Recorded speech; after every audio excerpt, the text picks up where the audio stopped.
राष्ट्र ब्याङ्कको सर्कुलर आएको छ 15 लाखभन्दा तलको कृषि कर्जा हैन उद्योग र व्यवसायमा चाहिँ हामीले लोन क्रेडिट फ्लो गर्दाखेरि एक त प्रिमियम हामी 2% भन्दा बढी चार्ज गर्न पाउँदैनौँ, अर्को हामी प्रोसेसिङ फी लिँदैनौँ र प्रिपेमेन्ट चार्ज पनि लगाउनु पाउँदैनौँ भनेको छ। भनेपछि कृषिको लागि पनि राष्ट्र ब्याङ्क र ब्याङ्कको चाहिँ त्यो एरियामा पनि फोकस हुने नै छ र 10%मा त हामी we need to extend that credit flow on agriculture 10% हामी पुगाउनै पर्छ र सबै ब्याङ्कले पुगाएको छ जस्तो पनि मलाई लाग्छ।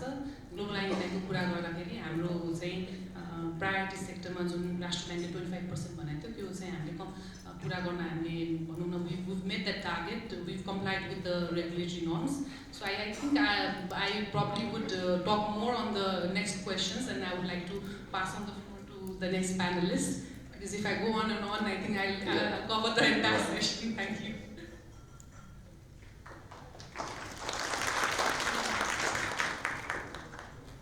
Good evening, good afternoon everyone. Jasu has already given a short intro of myself.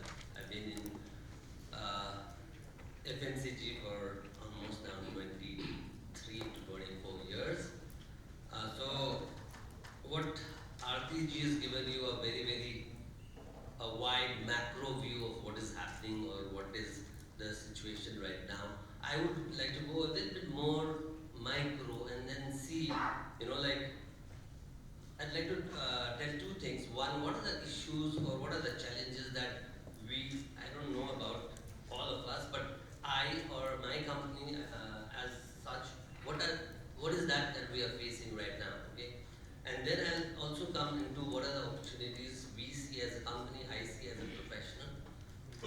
The biggest challenge today, which I'm sure all of you will accept, is the growing competition that is happening in Nepal.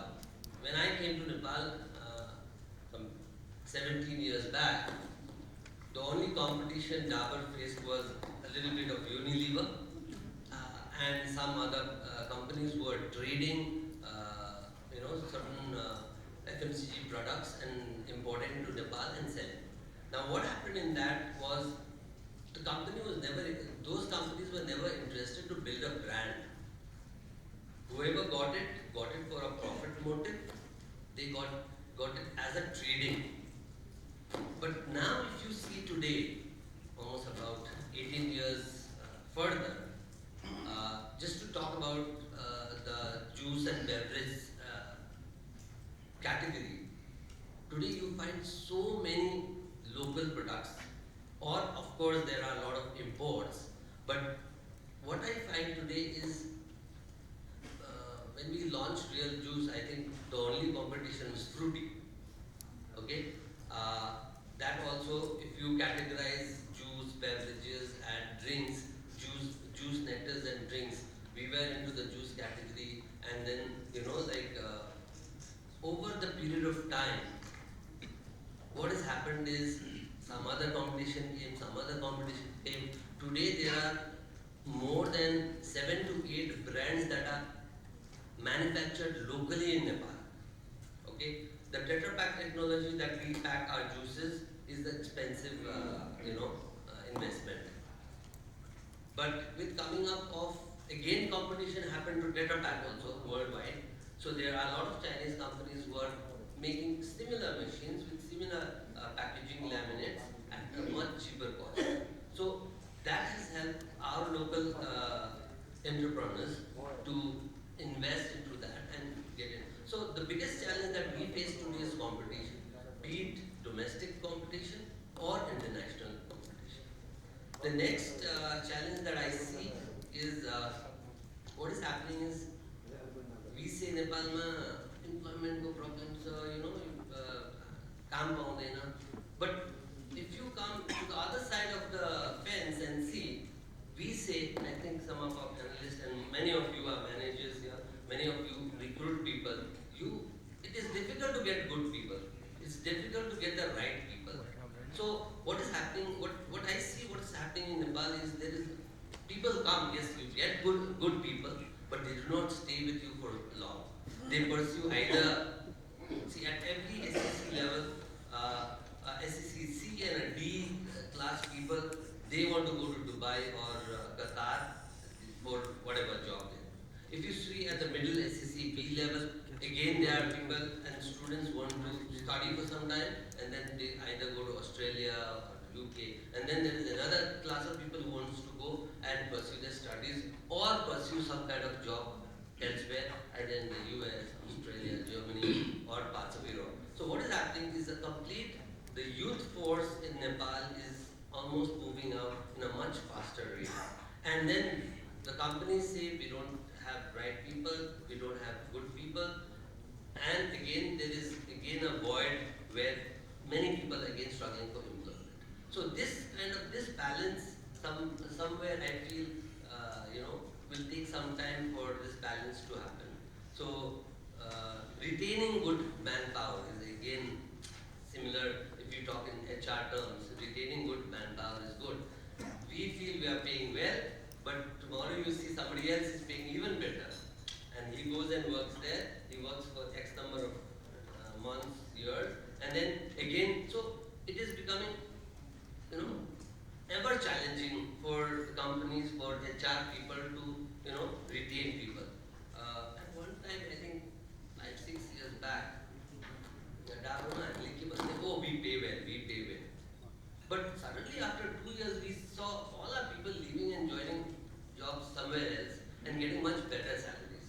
So I feel as a company also we need to keep on benchmarking ourselves across in the industry what is happening.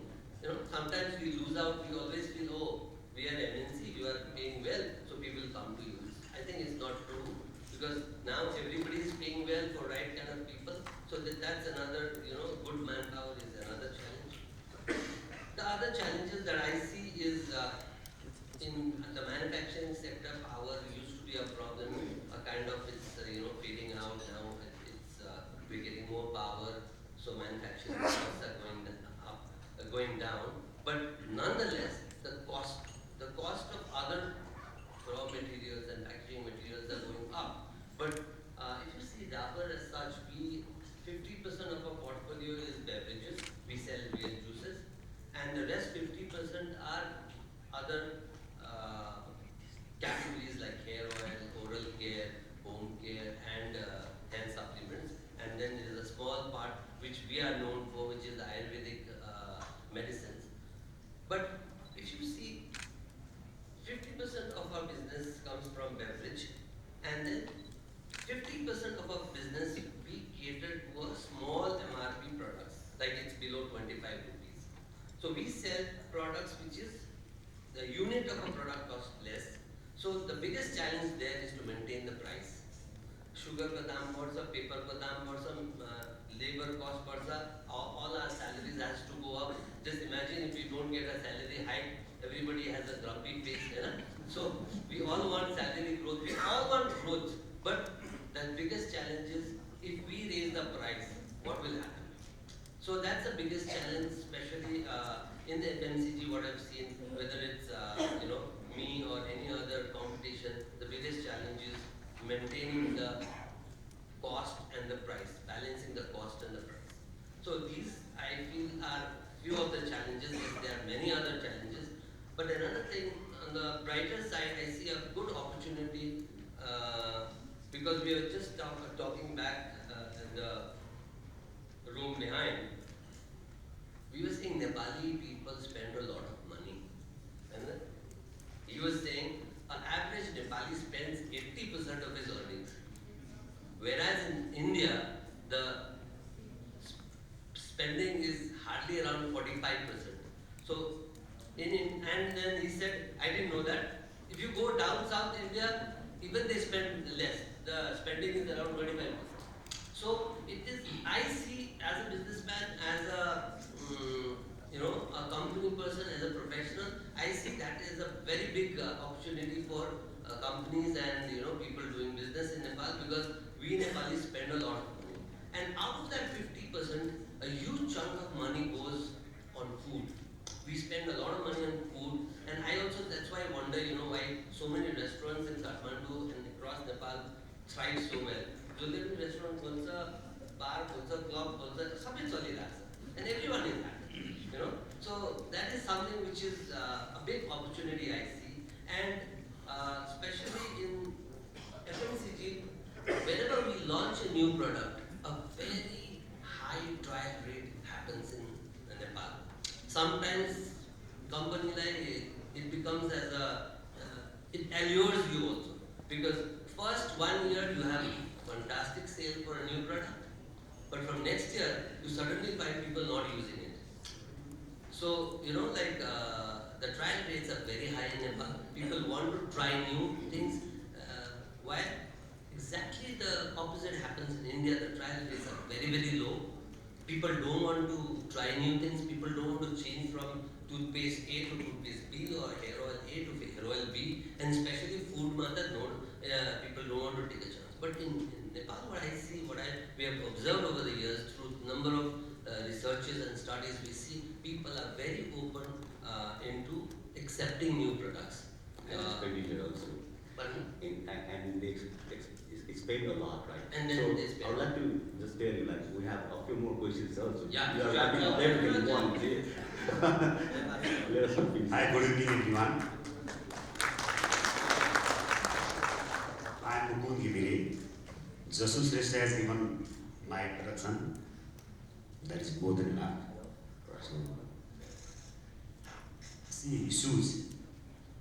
I would like to take back you to the time when I started my profession 26 years before here in Nepal. When I started here in Nepal in 1995 with Unilever, that was the time, you just have to manage your supply. If you were able to manage your supply, then everything would have been taken into place. सामान दिन सक्यो भने भयो र टाइममा सामान दिन सक्यो भने त अझ पुग्यो. That was the era when I started. It was this is since till say 2005, 6. So this was the era. So after that, some changes have started coming into the market that all of us has seen. त्यसपछि अलिकति तपाईको जुन छ हामीकोमा पनि competition सुरु भयो. अब supply मात्रै दिएर भएन, त्यो भन्दा बाहेकको पनि केही गर्नुपर्ने हामीले सुरु भयो. मेरो आफ्नो विचारमा यो 2006-07 पछि we entered into new era. के हो, हामीले पनि मार्केटिङ गर्नुपर्ने अवस्था आयो, हामीले पनि बेच्न जानुपर्ने अवस्था भयो. त्योभन्दा पहिला के थियो, त्योभन्दा पहिला very few company was there, either be it in FMCG or it in commodity market, or I know much about service sector, but this थियो. That time we was talking on that room, that time हामीलाई एक महिना कतै ट्राभलमा टुरमा जानु पर्यो नि, यहाँ पैसा बोकेर हिँड्नु पर्थ्यो. अनि bank was not there in all over the places. Service sector पनि त्यही थियो. 2006 पछि तपाईको अलिकति कम्पिटिटिभ चाहिँ तपाईको सुरु भयो. जब हामी कहाँ यो माउस इन्सुरेन्स खत्म भयो त्यसपछि सुरु भयो. र अहिले पनि त्यो र अहिलेको बिचमा तपाईको चाहिँ डिफरेन्ट के आयो, यति ह्युज मार्केट साइज भयो